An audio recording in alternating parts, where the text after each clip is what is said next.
A partir del 9è o 10è mes de vida, els infants solen produir balbotejos en situacions comunicatives, intentant transmetre informació sobre algun objecte o acció en concret.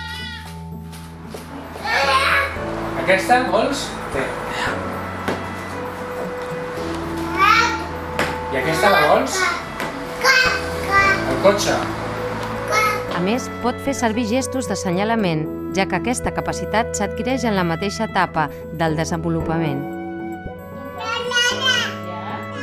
L'infant comença a descobrir que les paraules i els gestos que es fan servir dins del context comunicatiu es refereixen a objectes o persones.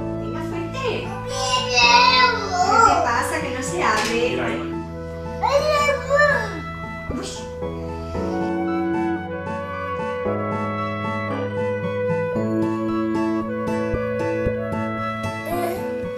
¿Qué hay aquí?